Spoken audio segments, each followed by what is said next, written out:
Hey, welcome everyone. Terence Freeman here, aka Crypto T, all about the blockchain technology. And yes, this is a different article, not about cryptocurrency, but as I've mentioned before, I will be having a mixed blend of content here on my channel.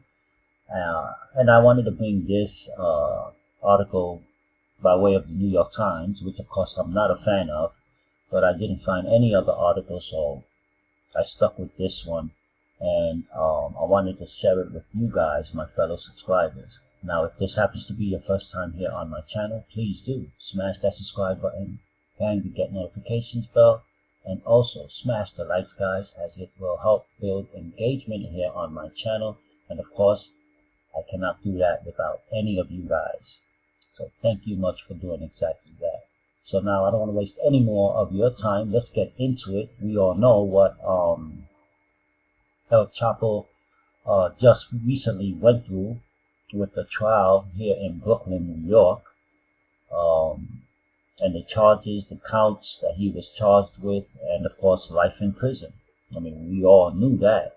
But what gets me is he did name a lot of names, and within the political realm, government officials, and of course names in Mexico as well.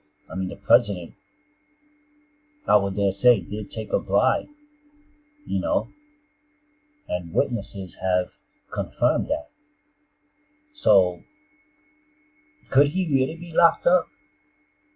Or, how long will he survive in that place? Because we all know how it goes down.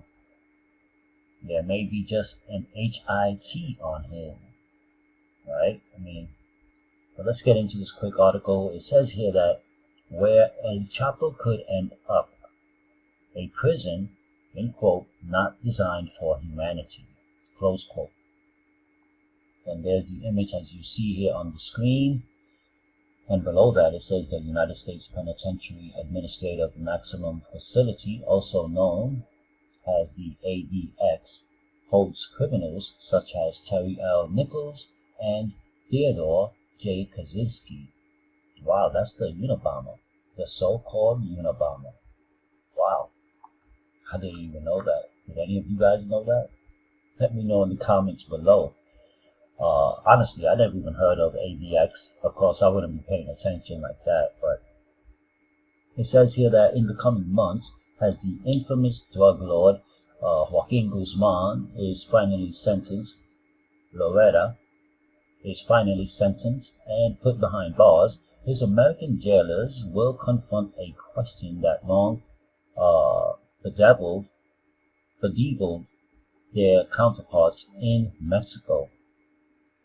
Given Mr. Guzman's Houdini-like talent for breaking out of prison, a trick he pulled off twice, where and under what conditions should he be incarcerated? Ultimately, prison officials will make that decision, but lawyers for the kingpin known as El Chapo warned him after his conviction this week on drug conspiracy charges that he is likely to be sent to the country's most forbidding federal lockup in the United States Penitentiary Administrative Maximum Facility in Florence, Colorado, often referred to as the ADX, more colloquially known as the Alcatraz of the Rockies. The ADX was meant to be both punitive and escape-proof, a penal fortress where inmates spend 23 hours a day inside their cells with little human contact and only one window 3 feet high and 4 inches wide. Wow. The place is not designed for humanity, Robert Hood, a former warden, once told the New York Times. In quote, he says, it's not designed for rehabilitation. Period. End of story. Closed quote. opened in 1994 on a barren stretch of semi-arid desert 40 miles south of Colorado Springs. The ADX for decades has served as the final destination for a roll call of prominent criminals. Terry L. Nichols, inmate number 08157-031, who acted as an accomplice in the Oklahoma City bombing, is imprisoned there. Dzhokhar Tsazanev, number 95. I don't know if I pronounced the name right, but anyway, 95079-038 is also at the prison awaiting execution for his role in the Boston Marathon bombings. Oh, wow, okay. Other renowned offenders who were once in the headlines are held there. 2. Theodore J. Kaczynski, the so-called Unabomber; Robert P. Hansen, an FBI agent who spied for the Russians. Wow, he's there. And Ramzi Youssef, who attacked the World Trade Center in 1993. Eric Robert Rudolph, who carried out a spate of bombings in the 1990s, including one in Atlanta's Centennial Olympic Park, wrote of the ADX in an essay in 2008 that even when its prisoners were let outside their cells, the surroundings were severe. And you know, Robert Rudolph, do you guys remember the person that they accused of the Atlanta Centennial Olympic Park bombing? And he ended up suing, I believe. He was a big Caucasian guy. I definitely remember that. I mean, that was many moons ago, but let's continue here. It says here, in quote, "No mountain, bush, tree, or blade of grass is visible from the yard.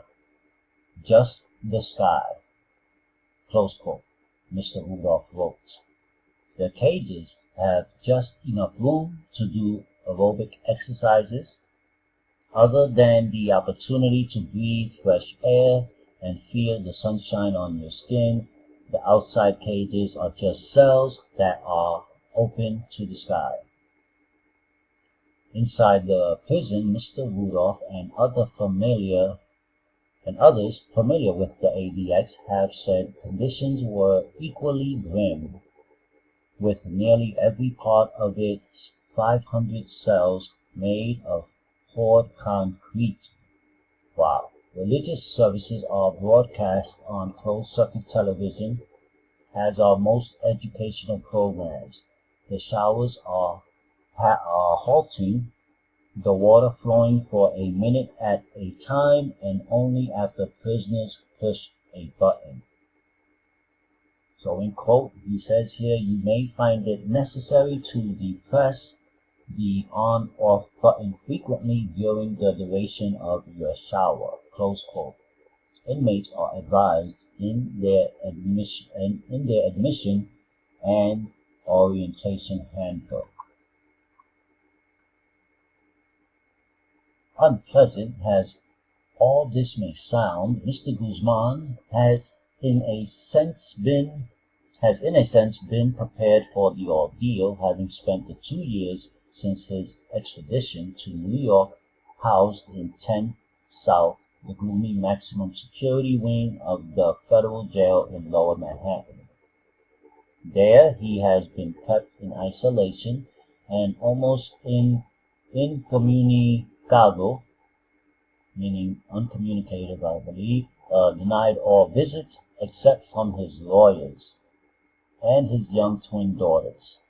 The conditions are harsh enough that late last winter the Kingpin sent a letter to Judge Brian M. Cogan complaining that he suffered daily headaches, regularly vomited, and had persistent sinus problems because of the stifling air.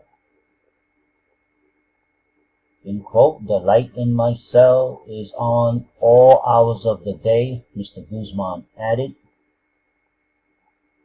and it is difficult for me to sleep, close quotes. Man, I tell you, we all know prison, it's like people say, if you're not built for it, don't do the crime. You know what I'm saying? And that goes for any prison, man. I mean, this guy is at a maximum security prison. And like it says, not meant to house humanity. No, not meant for humanity. But let's continue here. Mr. Guzman's lawyer agreed that life at 10 South, where the kingpin will stay at least until his sentencing on June 25th, may be worse than at the ADX, which is also called the Supermax. One of the lawyers, A. Eduardo Valajrezo, said this week that the food in Colorado would be better and that Mr. Guzman would have more things to do there, in quote, besides stare at walls, close quote.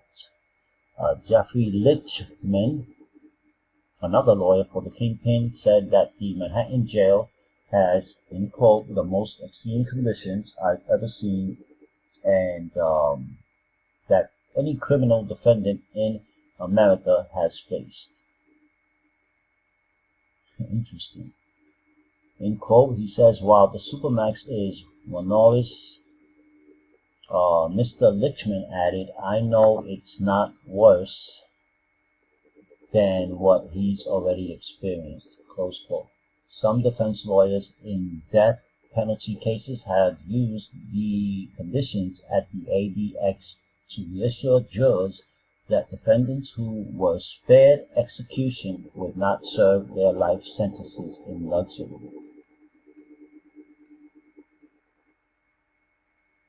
In quote, it's very antiseptic and silent compared to what you expect in a prison, close quote, said David I. Bruck, who defended Mr. Tazanev. I think I'm pronouncing that wrong, but let's continue. In quote, people are just locked away behind these solid steel doors, and there's very little going on. Very little movement, very little activity. It's a lot of nothing, close quote. Wow, that alone can kill you, really. So in conclusion of this article, officials at the ADX count prisoners 7 times a day at 12:01 a.m., 3 a.m., 5 a.m., 11 a.m., 4 p.m., 8 p.m., and 9:45 p.m. Wow, guys, that is tough. Even though the inmates are rarely moved between counts, the inmates are allowed to spend $285 a month at the commissary, where pepperoni slices cost $2.40 and Cheetos can be had at $1.90. Weightlifting gloves are available for $10.40. Meals, mail, and medicine are all delivered. In quote, everything the inmate needs comes and goes through the door slots, close quote, Mr. Rudolph wrote, adding that the basic setup is for long-term solitary confinement. Now, in quote, and in conclusion, it says the purpose he maintained is to gradually tear a person down. The purpose he maintained is to gradually tear a person down mentally and physically, through environmental and physical deprivation. Wow, guys, that is insane. So there you have it, guys. I wanted to share this with you guys. Let me know what you guys think in the comments below. Is he there? I mean, well, will he be heading there? I'm sure he will be. Will he make it there? Or will he be, you already know. Thank you, guys. Excuse me. Make sure you subscribe, smash to get notifications, and please smash the likes as well. Thank you for being here with me. If you made it all the way to the end, I truly appreciate it. I'll see you guys in the next video.